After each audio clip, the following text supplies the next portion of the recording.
नमस्कार दोस्तों, मैं हूं केशव त्यागी और स्वागत है आप सभी का मेरे YouTube चैनल के स्टडी पॉइंट की एक और फर्स्ट वीडियो में। दोस्तों इस वीडियो में आपको बताने वाला हूं हिंदी व्याकरण का जो फर्स्ट टॉपिक है वर्ण विचार। तो वर्ण विचार से कुछ मोस्ट इंपॉर्टेंट क्वेश्चंस जो कि विभिन्न प्रतियोगी परीक्षाओं में पूछे गए हैं। तो वीडियो स्टार्ट करने से पहले अगर आपने अभी तक हमारे YouTube चैनल को अब तक सब्सक्राइब नहीं किया है तो सब्सक्राइब कर लीजिएगा, क्योंकि आपका एक सब्सक्रिप्शन हमें मोटिवेशन देता है आपके लिए एक और नई वीडियो लाने का। तो चलिए शुरू करते हैं। हमारा जो प्रथम प्रश्न है वह है किस स्वर की मात्रा नहीं होती। दोस्तों मैं आपको बता दूं, हम इस वीडियो में एक प्रश्न के माध्यम से ही कई प्रश्नों को हल करने की कोशिश करेंगे। एक प्रश्न के माध्यम से ही मैं दोहरा कर आपको विभिन्न प्रकार के प्रश्नों के उत्तर दूंगा और कोशिश करूंगा इतनी बार दोहराने की कि आपको याद हो जाएगा। तो चलिए शुरू करते हैं। किस स्वर की मात्रा नहीं होती, यानी हमें चार ऑप्शन दिए गए हैं। Option A a, B E, सी उ और डी ए, यानी कि इन चारों में से हमें यह देखना है कि कौन से स्वर की मात्रा नहीं होती। उससे पहले हम कुछ जान लेते हैं स्वर किसे कहते हैं। स्वर एक ऐसा वर्ण होता है हिंदी वर्णमाला का जिसे हम स्वतंत्र रूप से बोल सकते हैं, है ना, स्वतंत्र बोल सकते हैं। वो हम यानी स्वरों के उच्चारण के लिए, स्वरों को बोलने के लिए हमें किसी की भी सहायता नहीं लेनी पड़ती, स्वतंत्र रूप से बोल सकते हैं। हम ऐसे वर्णों को स्वर कहते हैं। और हिंदी वर्णमाला में या देवनागरी लिपि में जो स्वर हैं, हिंदी में कितने स्वर हैं? तो स्वर कितने हैं? 11। उन स्वरों में से कितनी मात्राएं हैं? तो मात्राएं होती हैं 10, यानी एक स्वर की मात्रा नहीं होती, वो होती है अ की कोई मात्रा नहीं होती। तो यहां हमें पता चला कि अ की कोई मात्रा नहीं होती, तो करेक्ट ऑप्शन हुआ अ, ए। तो इस प्रश्न के माध्यम से हमें पता चला कि स्वर किसे कहते हैं, टोटल स्वर कितने होते हैं और कितनी मात्राएं होती हैं स्वरों की, और किस स्वर की मात्रा नहीं होती। तो टोटल स्वर होते हैं 11। स्वर किसे कहते हैं? जिन्हें हम बिना किसी की सहायता से स्वतंत्र रूप से बोलते हैं वो स्वर कहलाते हैं। और मात्राएं होती हैं 10। अ की कोई मात्रा नहीं होती, जैसे अ है ना, तो अ की कोई मात्रा नहीं होती, या फिर हम यहाँ क्रॉस भी कर सकते हैं कि कोई मात्रा नहीं होती। यहाँ जो ई है, ई की मात्रा होती है। ई की मात्रा कैसी होती है? ई की हम बोल सकते हैं एक खड़ी पाई लगाई और उसके सिरोरेखा लगाई और ऐसे लिख दिया, ये किसकी मात्रा हो गई? ई की। ऑप्शन में सी में हमें ऊ मिलता है, यानी कि लघु ऊ, तो उसकी मात्रा कैसी होती है? उसकी मात्रा होती है ऐसे घुमा के ऐसे कर दो। और ये जो ए है इसकी मात्रा कैसी होती है? ए की, यानी ये जो लगाया सिरोरेखा, खड़ी पाई यहाँ नहीं होती है, इसमें खड़ी पाई नहीं होती है, तो हम कह सकते हैं इस रेखा के ऊपर हमें क्या लगाना है? एक चोटी लगानी है, तो एक ही मात्रा हो जाती है। यहां जो अ है इसकी कोई मात्रा नहीं होती। अगला प्रश्न है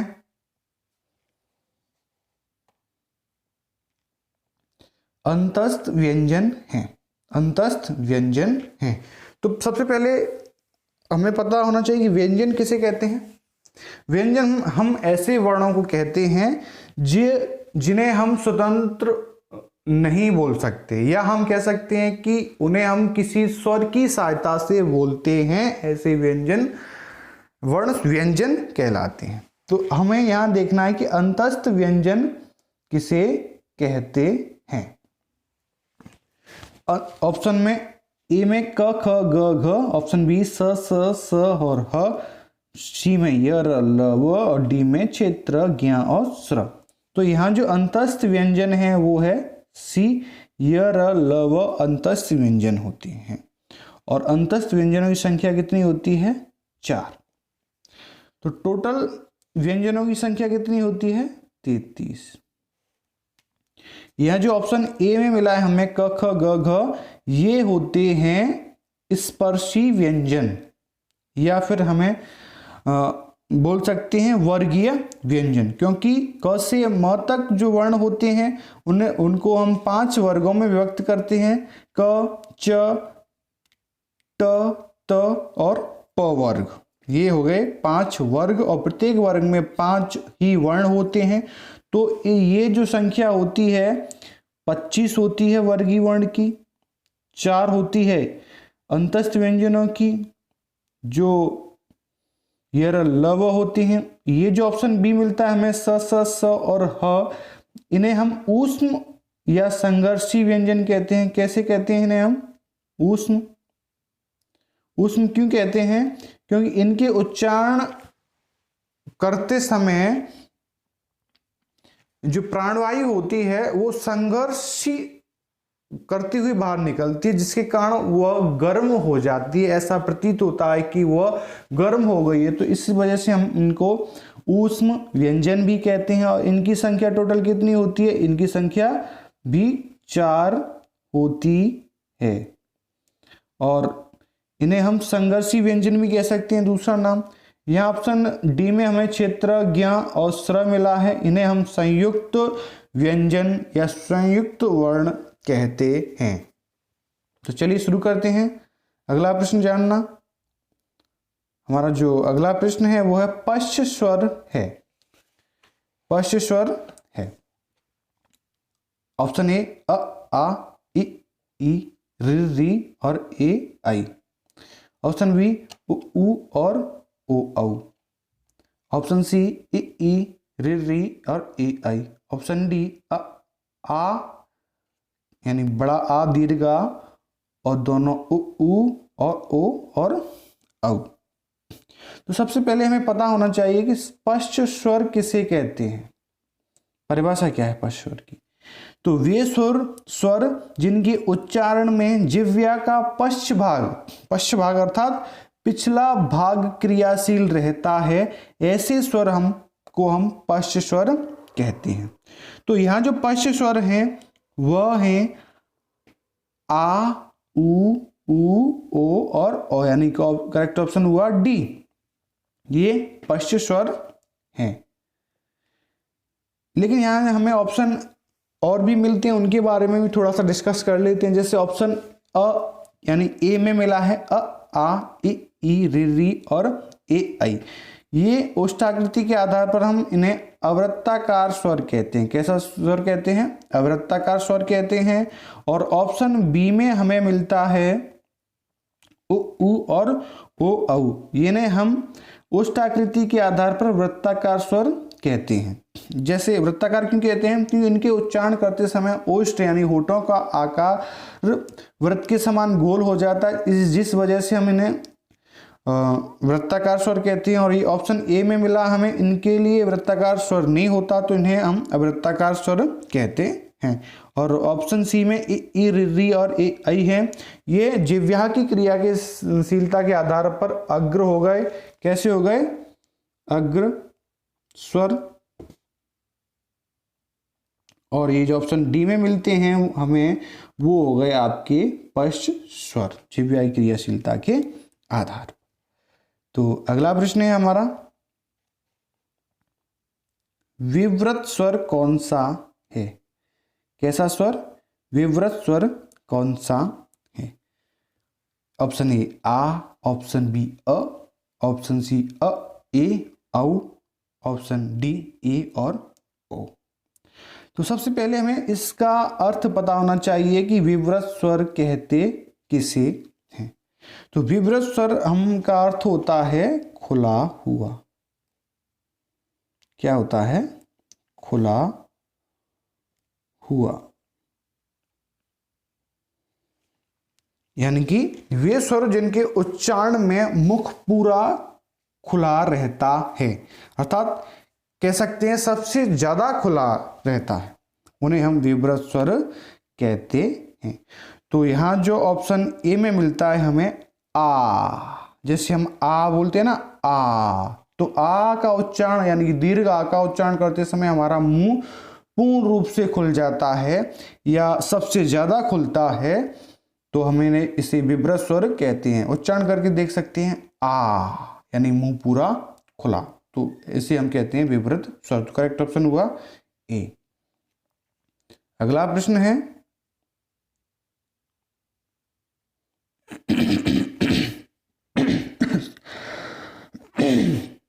सॉरी, अगला प्रश्न है, जिस स्वर के उच्चारण में मुख वृत्त के समान बंद सा रहता है कहलाता है। ऑप्शन ए विवृत स्वर, ऑप्शन बी अर्धसंवृत स्वर, सी संवृत स्वर या डी अवृत्ताकार स्वर। तो ऐसा कहलाता है संवृत स्वर। संवृत स्वर कैसे स्वर को कहते हैं? वे स्वर जिनके उच्चारण में मुख वृत्त के समान बंसा रहता है, अर्थात हम कह सकते हैं मुख सबसे कम खुलता है, संवृत स्वर कहते हैं। ये कौन कौन से होते हैं मैं आपको बता दूं, ये होते हैं जैसे कि लघु ई या फिर दीर्घ ई, कलर चेंज करते हैं, या फिर होता है ऊ और दीर्घ ऊ या री, ये होते हैं संवृत स्वर, क्योंकि इनके उच्चारण में जो मुख होता है वो ऐसा लगता है, प्रतीत होता है कि बंद है, क्या बंद सा, बंद होता नहीं, बंद सा लगता है। अगला प्रश्न है, निम्नलिखित में से मध्य स्वर है। कैपिटल यानी कि अ में दीर्घ आ, बी में ओ, सी में ए और डी में अ। तो जो मध्य स्वर होता है वो होता है अ। अ को हम मध्य स्वर बोलते हैं। क्यों बोलते हैं? क्योंकि मध्य स्वर ऐसे स्वर होते हैं जिनके उच्चारण में जिह्वा का मध्य भाग क्रियाशील रहता है, इस वजह से हम इन्हें मध्य स्वर बोलते हैं, और वो मध्य स्वर होता है अ। कौन सा होता है? अ। तो करेक्ट ऑप्शन हुआ डी। अगला प्रश्न है, वृत्ताकार स्वर है। ऑप्शन ए उ, ओ और औ, ऑप्शन बी अ, ए, औ, ऑप्शन सी आ, उ, ओ और औ, ऑप्शन डी ई, ओ और रे। तो इससे पहले मैं कई बार आपको जिक्र कर चुका हूं और भी आपको बता देता हूं, वृत्ताकार स्वर ऐसे स्वरों को कहा जाता है जिनके उच्चारण में ओष्ठ यानी होठों की आकृति वृत्त के समान गोल हो जाती है। ऐसे स्वरों को हम क्या बोलते हैं? वृत्ताकार स्वर बोलते हैं। और ऐसे चार स्वर होते हैं उ और ओ औ, जिनके उच्चारण में करते समय होठों की आकृति वृत्त के समान गोल हो जाती है। कैसी हो जाती है? गोल हो जाती है। तो यहाँ जो करेक्ट ऑप्शन हुआ वो ए, उ, ओ और औ को हम वृत्ताकार स्वर कहते हैं। जैसे हमें ऑप्शन में ए और ओ मिला है, यानी इन तीन ऑप्शनों के बारे में भी थोड़ा सा डिस्कस कर लेते हैं। यानी ए, अ, ए और औ है, ऐसे स्वरों को हम अर्धविवृत स्वर कहते हैं। और ऑप्शन डी में हमें मिलता है ई, उ और री, ऐसे स्वरों को हम संवृत स्वर कहते हैं। और ऑप्शन सी में जो हमें मिलता है आ, उ, ओ और औ, इनको हम पश्च स्वर कहते हैं। अगला प्रश्न है, पार्श्विक वर्ण है। ऑप्शन ए क, बी ल, सी य व और डी र। तो पार्श्विक का अर्थ होता है पास में, यानी कि वह वर्ण जिसके उच्चारण में ऐसा महसूस होता है कि जिह्वा मसूड़ों को छूती है, छूती हुई, और हवा का प्रमुख वेग उसके आसपास से निकलता है या अगल बगल से निकलता है, तो ऐसा व्यंजन हम पार्श्विक वर्ण कहते हैं। ऑप्शन यहाँ जो करेक्ट ऑप्शन है वो है बी ल, ये पार्श्विक वर्ण है। करेक्ट ऑप्शन है बी। लेकिन ये जो तीन ऑप्शन है इसके बारे में थोड़ा सा देख लेते हैं। ये जो क है उसको हम स्पर्शी व्यंजन कहते हैं, र है इसको हम प्रकंपित व्यंजन कहते हैं, य और व है इनको हम अर्धस्वर भी कहते हैं। क्या कहते हैं? अर्ध स्वर कहते हैं। अगला प्रश्न है, संघर्षी व्यंजन हैं? ऑप्शन ए स और ह, ऑप्शन बी र, ऑप्शन डी ड और ढ, और डी च छ ज और झ। तो संघर्षी व्यंजन हम ऐसे व्यंजन कहते हैं जिनके उच्चारण में जो समय क्या होता है कि प्राणवायु संघर्ष करते हुए बाहर निकलती है मुख से, तो ऐसे व्यंजनों को हम संघर्षी व्यंजन कहते हैं। तो वो होती हैं स और ह। अब होता क्या है, ये टोटल संख्या 4 होती है। होता क्या है कि प्राणवायु जब संघर्ष करते हुए मुख विवर से बाहर निकलती है तो वह हमें ऐसा प्रतीत होता है कि वह गर्म हो गई है, प्राणवायु गर्म हो गई है या ऊष्मा उत्पन्न होती है। तो हम इनको संघर्षी व्यंजन और ऊष्मीय व्यंजन भी कहते हैं। और टोटल संख्या होती है 4। यहाँ जो प्रश्न में ऑप्शन और बाकी ऑप्शन मिले हैं उनके बारे में थोड़ा सा डिस्कस कर लें। र है, इसे हम प्रकंपित व्यंजन कहते हैं। र और ढ है, इनको हम ताड़न जात या उच्चिप्त वर्ण भी कहते हैं। और च छ ज झ ये आपके स्पर्शी व्यंजन हैं। अगला प्रश्न है, स्पर्शी व्यंजन कौन से हैं?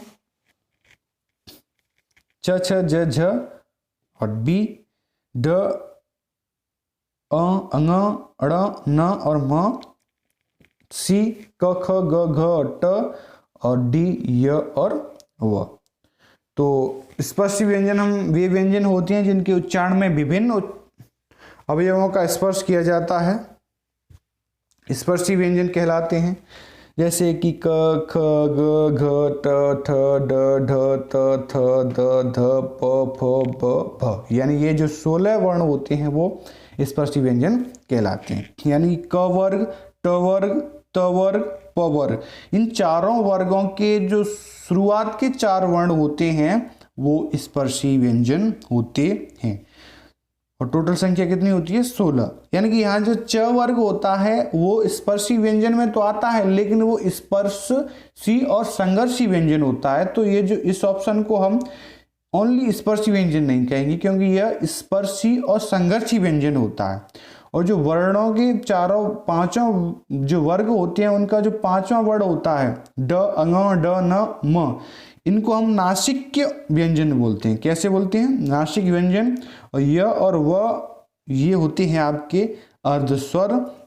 और तो यहाँ जो करेक्ट ऑप्शन हुआ वो ऑप्शन हुआ आपका सी, क घ ग और घ और ट, ये आपका स्पर्शी व्यंजन है। तो दोस्तों उम्मीद करता हूं आपको मेरे सारे प्रश्न अच्छे लगे होंगे और अच्छे से समझ में आए होंगे। और इन 10 प्रश्नों के माध्यम से हमने कई प्रश्नों को देखा है, कई प्रश्नों को टच किया है, कई प्रश्नों को बताया है। तो अगर आपने अभी तक फिर भी चैनल को सब्सक्राइब नहीं किया है तो सब्सक्राइब करिएगा। जय हिंद, जय भारत। अगली वीडियो में फिर मिलते हैं कल सुबह 6 बजे। तब तक के लिए बाय बाय।